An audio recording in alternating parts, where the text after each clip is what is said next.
आज का हमारा विषय है पद परिचय और ये विशेष तौर से 10वीं के बच्चों के लिए बहुत ही महत्वपूर्ण विषय है और इसमें हम बताएंगे कि किसका अध्ययन किया जाता है। तो हम आपको ये बताना चाह रहे हैं कि जब दो तीन जो है वर्ण या अक्षर मिलकर के कोई शब्द बनता है तो उसे हम कहते हैं यह स्वच्छंद शब्द है। जैसे क म ल मैंने लिख दिया,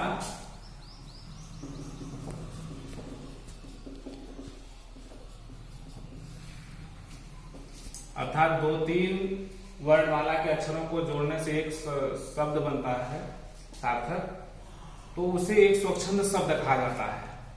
लेकिन जब वही स्वच्छंद शब्द मिलकर के वाक्य की रचना करते हैं तब वह शब्द न होकर के एक वाक्य में बंधने के कारण वह जो है पद कहे जाते हैं।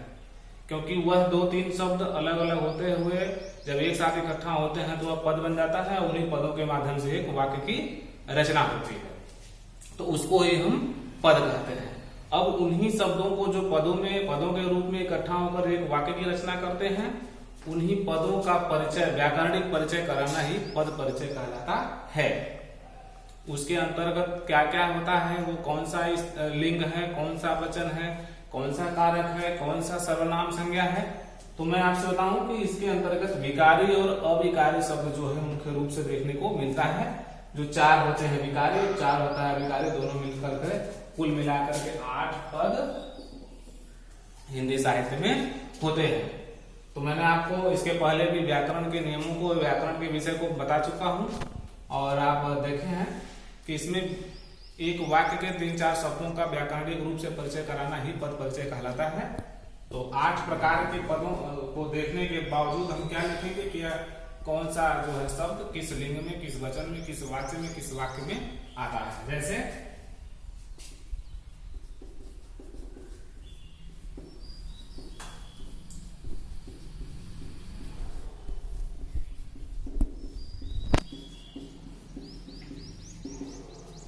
मैंने यहां पर एक वाक्य लिखा, वह दिल्ली में रहता है।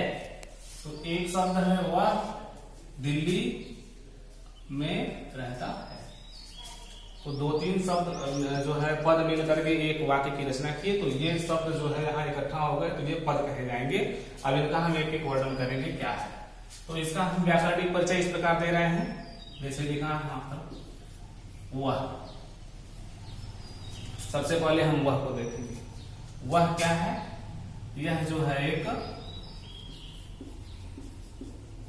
पुरुषवाचक सर्वनाम है। और जहां पर वक्ता श्रोता दूसरे के विषय में बात करते हैं वहां पर क्या होता है? अन्य पुरुष। तो इसको हम क्या लिख सकते हैं? अन्य पुरुष। और रहता है तो यहां पर क्या हो गया? ये पुल्लिंग। और वह है अकेले, कहेंगे एक वचन। तो 10वीं के बच्चों को कम से कम एक वाक्य में, एक शब्द में 2-3 जो है उदाहरण प्रस्तुत करना पड़ता है, जिससे उनको जो है कुल मिलाकर के 3 अंक परीक्षा में प्राप्त होते हैं। तो वह को अगर हमने जो है वैज्ञानिक रूप से परिचय दिया तो पुरुषवाचक सर्वनाम, अन्य पुरुष, पुल्लिंग और एक वचन। अब यहां मैं लिखूंगा दिल्ली में। तो कहा जाता है? दिल्ली में। दिल्ली क्या है? यह जो है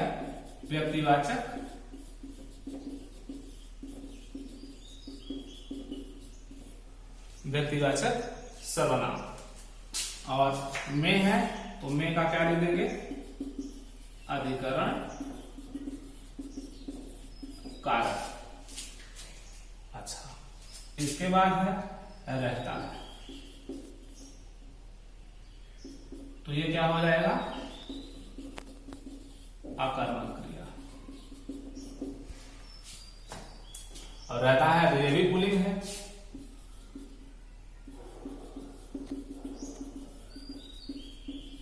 एक वचन।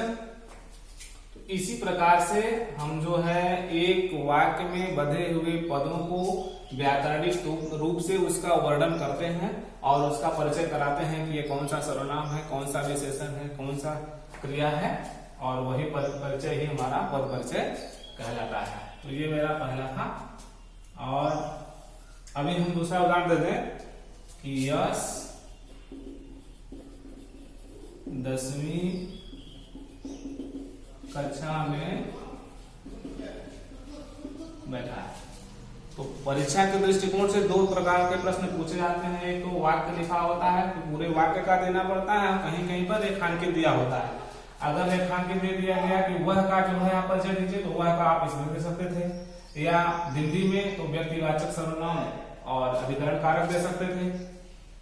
और अगर दिया है यश 10वीं कक्षा में बैठा है, तो यहाँ भी ऐसे दे दीजिए, एक एक शब्द का ऐसे लिखे, यश नाम लिखा हुआ है, व्यक्तिवाचक, संज्ञा, पुल्लिंग, एक वचन, 10वीं, तो यह जो है संख्यावाचक विशेषण है पूरी तरह से।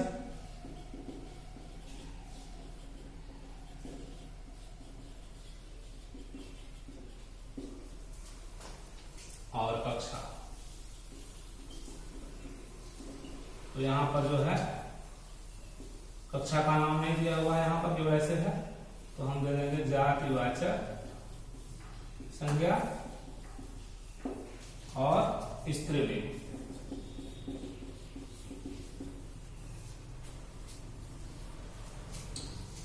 और में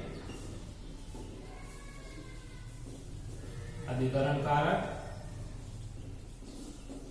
बैठा है, अकर्मक क्रिया, पुल्लिंग,